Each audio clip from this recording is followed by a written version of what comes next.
Բարի լույս։ Ղուկասի ավետարանի 2-րդ գլխի մեջ գրված է. Երբ 8 օրերը լրացան եւ նա թրպատվեց, նրա անունը Հիսուս դրվեց, ինչպես հրեշտակի կողմից կոչվել էր, երբ դեռ չէր հղիացվել մոր որովայնում։ Սիրելիներս, այս կարճ ընթերցումը վկայում է մեզ մեր Տեր Հիսուս Քրիստոսի անվանակոչության մասին, ինչը որ տոնում է այսօր մեր հայ առաքելական մայր եկեղեցին։ Այո, այսօր հունվարի 13-ին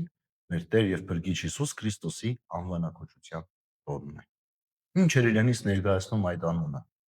որ ուներ խորհուրդ իր մեջ, որովհետեւ Հիսուս նշանակում էր Փրկիչ, եւ դրվեց այդ անունը վկայելու համար նրա ով լինելը նաեւ անվան միջոցով։ Բացառիկ անուն է Տիրոջ անունը, սիրելիներս։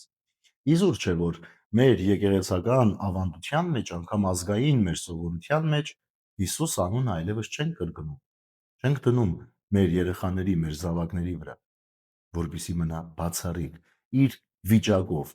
իր առաքելությամբ, իր խորհրդով, իր աստվածային պարունակությամբ մնա առանձնահատուկ։ Եվ թերևս Տեր Հիսուս Քրիստոսի անունն է, որ նաև ահ ու սարսափ է բերում թե երևացող եւ թե աներևույթ թշնամիներին, որոնք չեն ընդունում Տիրոջը, որոնք չեն սիրում Տեր Հիսուս Քրիստոսին։ Սիրելիներս, ահա ձեզ Աստծո անունը։ Ուրիշ տեղ մի փնտրեք Աստծո անունը, որովհետև այս է Հիսուս Քրիստոս,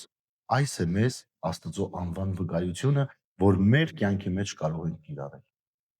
Ինչքան զորություն կա այդ անվան մեջ, ինչքան ուժ կա այդ անվան մեջ։ Անկամ միայն Հիսուս Քրիստոս ասելով հասկանում ես, որ դու լցվում ես մի ուժով, մի ներկայությամբ, որը քեզ ավելի լավն է դարձնում, ավելի բարձր է դարձնում։ Իզուր չէ, որ երբ ես փոքր էի, ինձ սովորեցնում էին, ասում էին, որ եթե պիտի վախենաս մի բանից, խաչակնկվի եւ ասա Տեր Հիսուս Քրիստոս։ Եվ այդքանը բավարար է, որ հասկանաս, որ դու որևէ վախ չունես։ Սիրելիներս, կարծում եմ, որ այսօրվա մարդը դադարել է Տեր Հիսուս Քրիստոսի անունը կրելու այդ քաջ գիտակցությունը ավելի արթուն պահել իր մեջ։ Դադարել է վստահել եւ հավատալ ամբողջությամբ այդ անվանը։ Եվ սա է թերևս մեր տկարություններից մեկը։ Սատանան գիտի, որ Տիրոջ անունը կրողը Տիրոջով պաշտպանված է եւ զորացած։ Եվ ամեն ինչ անում է, որ մենք Տիրոջ անունը մոռանանք։ Մենք բազմաթիվ անուններ ենք հիշում, բազմաթիվ մարդկանց ենք հիշատակում, բայց Տիրոջ անունը չենք տալիս։ Ուրեմն այսօրվա հոգևոր նախաճաշը այս արթնության կոչն է, որովհետեւ մենք արթուն պահենք մեր անձերի մեջ մեր Տեր Հիսուս Քրիստոսի անվան ներկայություն։ Միայն անունը բավարար է, որպեսզի հասկանանք, թե մենք ում հետևորդն ենք, մենք ում ժառանգորդն ենք, մենք ումից պիտի սպասենք մեր փրկությունը։ Իսկ սատանան ամեն ինչ կանի, որպեսզի այդ անունը մեր մտքերի մեջ, մեր հոգիների մեջ դաջված չլինի։ Ուրեմն, սիրելիներս, Տիրոջ անունը պահեք ձեր սրտերին։ Տիրոջ անունը պահեք ձեր մտքերին։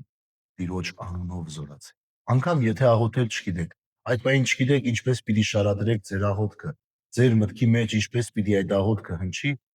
ուղղակի ասեք Տեր Հիսուս Քրիստոս, Տեր Հիսուս Քրիստոս, ողորմիր ինձ։ Եվ սա բավարար է, որպեսզի Տիրոջ ներկայության զգացում ունենաք։ Այնպես որ Տիրոջ անունով զորանաք։ Տիրոջ անունով դուք էլ դառնաք Տիրոջ հետևորդներ։